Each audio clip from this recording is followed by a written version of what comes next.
Hello guys, my name is Gopal ji and welcome to easy notes. आज हम आपसे बात करेंगे इंस्टॉलेशन यानी कि सूर्य तक की। टाइम वेस्ट करते हुए सीधा टॉपिक पे आते हैं।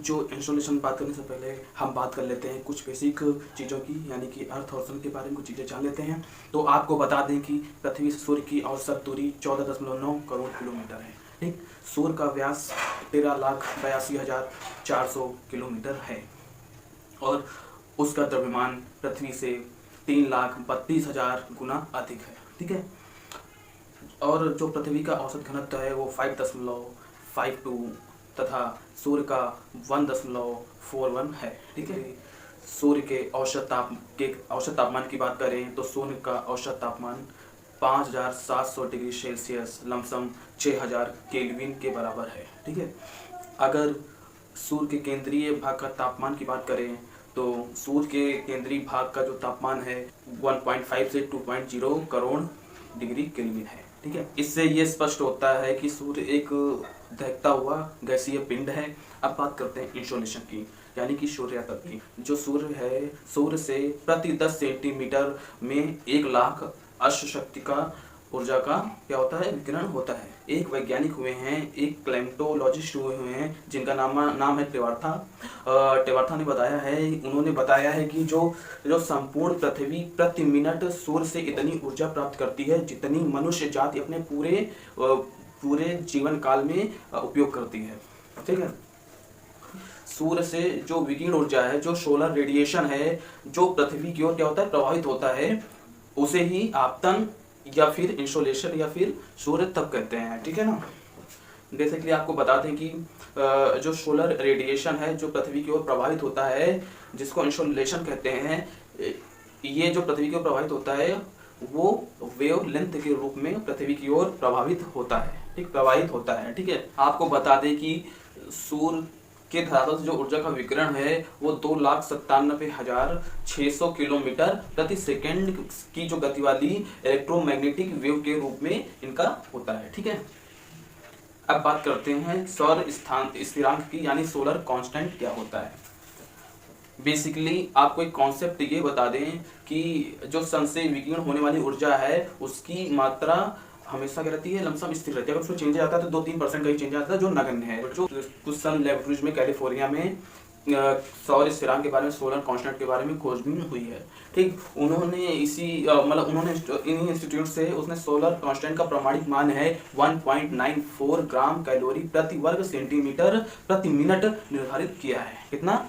1.94 ग्राम कैलोरी प्रति वर्ग सेंटीमीटर प्रति मिनट निर्धारित किया है। ठीक है, बेसिकली सौर स्थिरांक को हम ऐसे समझ सकते हैं कि जो सौर स्थिरांक है उसकी ऐसे बात कर सकते हैं कि सूर्य से औसत दूरी पर स्थित पृथ्वी के वायुमंडल के जो बाह्य भाग है, जो आउटर लेयर है, उसमें 1 वर्ग सेंटीमीटर, जो आउटर भाग का 1 वर्ग सेंटीमीटर जो धरातल है उसका सरफेस है, एक मिनट तक लंब रूप में पड़ने वाली सोलर रेडिएशन से प्राप्त विकिरण ऊर्जा की मात्रा को ही क्या कहते हैं, सौर स्थिरांक या सोलर कांस्टेंट या ऊष्मांक कहते हैं। ठीक, इसमें बेसिकली बात करें कि वो सोलर रेडिएशन हमेशा अगर लंबवत रूप में पड़ती है तो सबसे ज्यादा ऊष्मा, जब लंबवत रूप से पड़ती तभी हीट ज्यादा मिलेगी। अगर वो किसी कोण के रूप में आती है तो उसको क्या होता है, ज्यादा दूरी तय करनी पड़ेगी, जिससे सौर स्थिरांक में अंतर आ जाएगा, जिसके कारण जो भी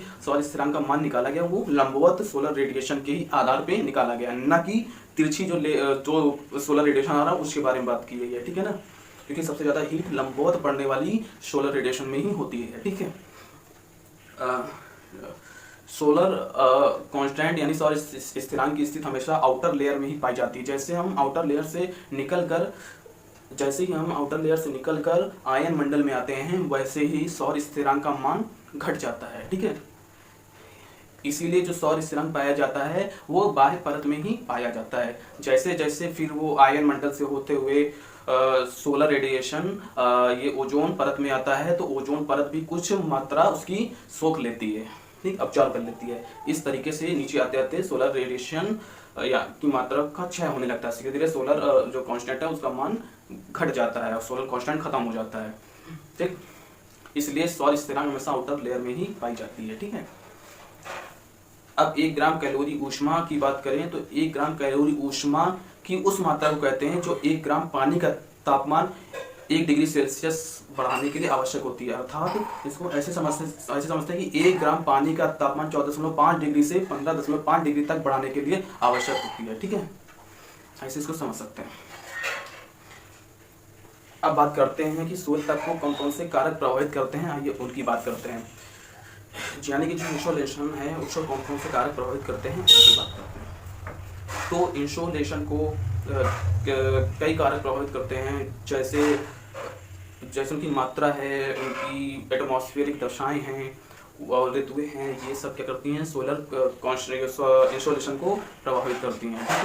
सूर्य तत्व को जो कारक प्रभावित करते हैं उसमें हो गया एक आपतन कोण हो गया, एंगल ऑफ इंसिडेंस हो गया, सौर विकिरण की मात्रा में भिन्नता हो गया, साथ ही साथ सूर्य से पृथ्वी की दूरी में अंतर, वायुमंडल की पारदर्शिता, ये सब इसके मुख्य कारक है जो इंसोलेशन को प्रभावित करते हैं। जिसमें आप पहले बात करते हैं आपतन कोण की।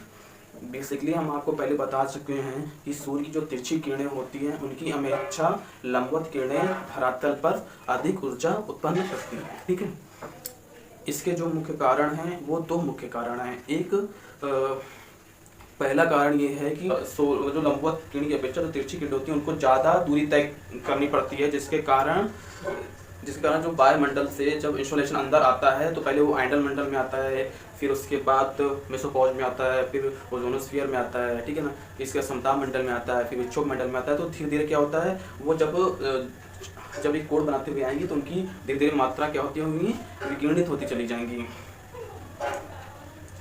जो उनका क्या होगा विभिन्न परतों द्वारा परावर्तन होगा, स्कैटरिंग होगा, रिफ्लेक्शन होगा, ठीक, अब्जॉर्प्शन होगा, जिससे उनके सोलर रेडिएशन का कुछ ना कुछ भाग क्या होगा, क्षय होगा। ठीक, लेकिन जो लंबवत किरणें आती हैं वो तिरछी किरणों की अपेक्षा ऊर्जा का अधिक नाश नहीं होने देती हैं। ठीक है,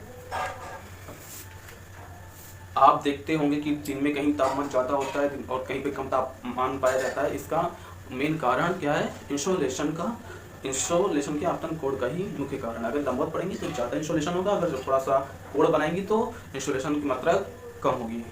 जैसे अगर बात करें भूमध्य रेखा पर सूर्य वर्ष में 2 बार आता है। कब, एक 23 सितंबर को और एक 22 मार्च को, जो दोपहर के समय ठीक सिर के ऊपर चमकता है। यानी कि उस समय सूर्य का जो कोण होता है वो 66.5 डिग्री होता है ना, 66.5 डिग्री से कम नहीं होता, उससे ऊपर ही होता है, लेकिन 66.5 डिग्री से कम नहीं होता है। ठीक है, इस प्रकार क्या होता है, इसी प्रकार कर्क रेखा और मकर रेखा के भूभाग के बीच वर्ष में 2 बार दोपहर में सूर्य दिन में 47 डिग्री के ऊपर चमकता है। उस समय वहां पर सूर्य की तप की मात्रा सबसे अधिक पाई जाती है। और आपको इस तरीके से बता दें कि जो कर्क रेखा और मकर रेखा में 21 जून और 21 दिसंबर को सूर्य की किरणें लंबवत पड़ती है। ठीक है ना, जिससे कर्क और मकर रेखा में सबसे ज़्यादा इंसोलेशन पड़ता है। उस समय सूर्य की जो ऊंचाई होती है वो 47 डिग्री से कम नहीं होती है। ठीक है, कोण जो होता है।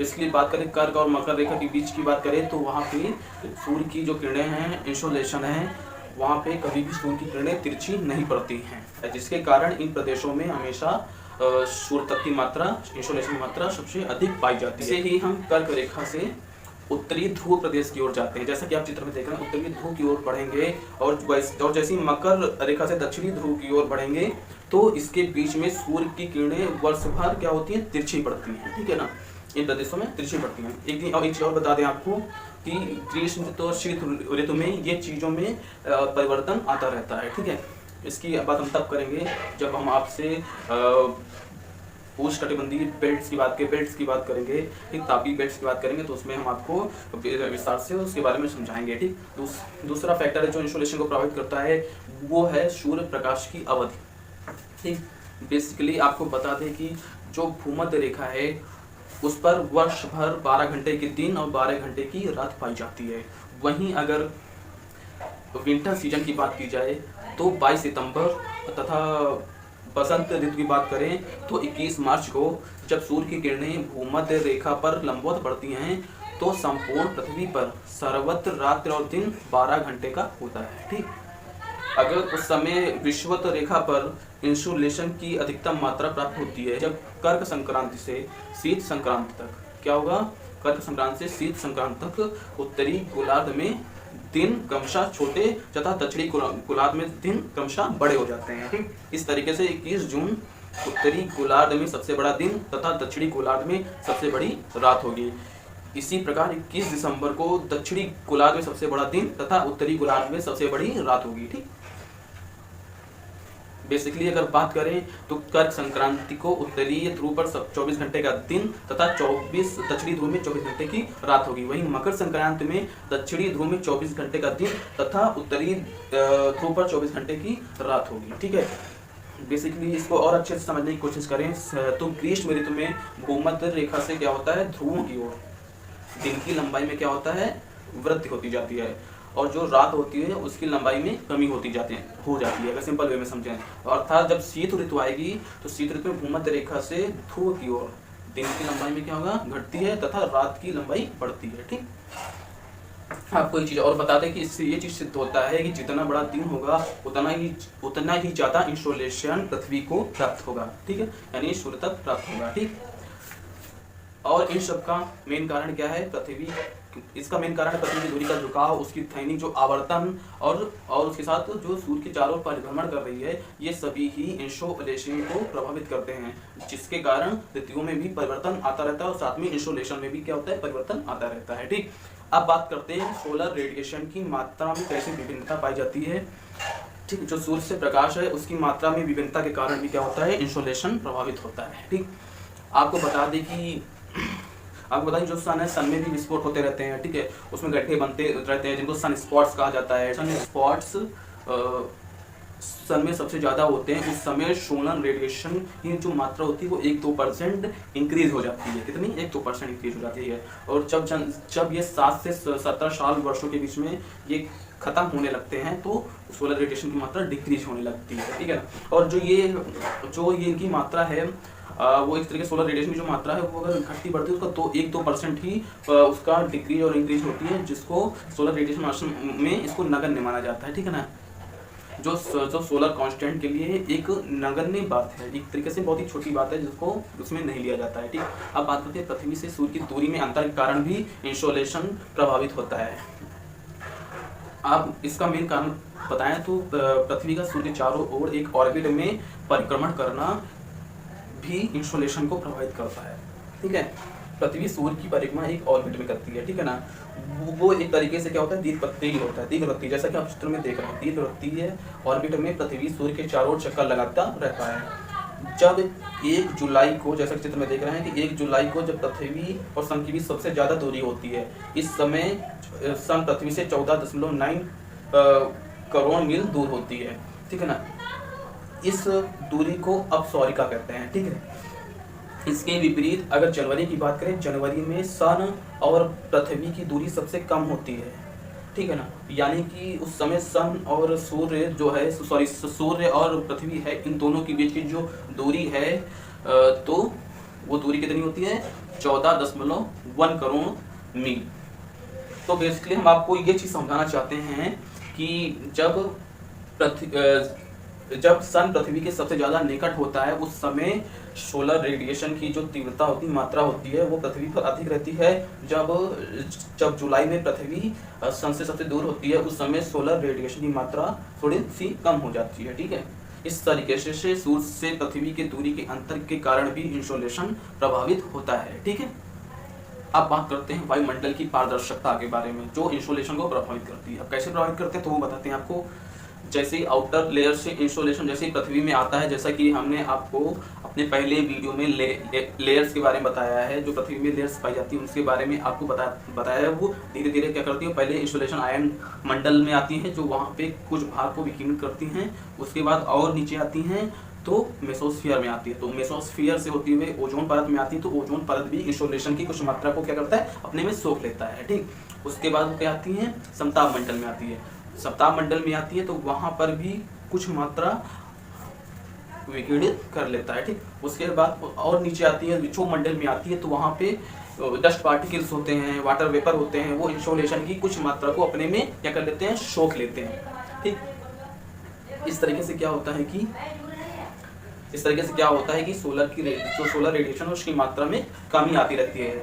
और ये क्या करता है, सोलर रेडिएशन जो होता है वो डस्ट पार्टिकल से टकरा के उसका रिफ्लेक्शन भी होता है, ठीक है, उसका स्कैटरिंग भी होता है और साथ ही साथ अर्थ सरफेस का अब्जॉर्प्शन भी करता है, जिसके कारण इंसोलेशन की मात्रा में डिक्रीज भी होती है, ठीक है। इस तरीके से वायुमंडल भी सोलर रेडिएशन की मात्रा को प्रभावित करता है। ये बात हुई इंसोलेशन की और इंसोलेशन को प्रभावित करने वाले कारक की। अब नेक्स्ट वीडियो में हम आपसे बात करेंगे सौर विकिरण का वायुमंडल में अपक्षय की विस्तृत बात करेंगे, जिसमें हम बात करेंगे डिफ्यूजन की बात करेंगे, स्कैटरिंग की बात करेंगे और प्रकीर्णन की बात करेंगे, रिफ्लेक्शन की बात करेंगे और अब्जॉर्प्शन की बात करेंगे, ठीक है ना। तो साथ ही साथ बात करेंगे पृथ्वी के हीट बजट की बात करेंगे और साथ कुछ वैज्ञानिकों की बात करेंगे, जिसमें फिशरबिल्ड, ऑस्टिन की ट्रेवार्ता, आर्मस्ट्रांग, इन सब की हम बात करेंगे, जिनके द्वारा कुछ थ्योरीज दी गई हैं, कुछ चीज़ें बताई गई हैं, उनकी थीसिस द्वारा उन्होंने बताई हैं, जिसकी हम बात करेंगे, ठीक है। अगर हमारा ये वीडियो आपको अच्छा लगा हो प्लीज़ लाइक करें, शेयर करें, सब्सक्राइब करें AG notes. Thank you so much.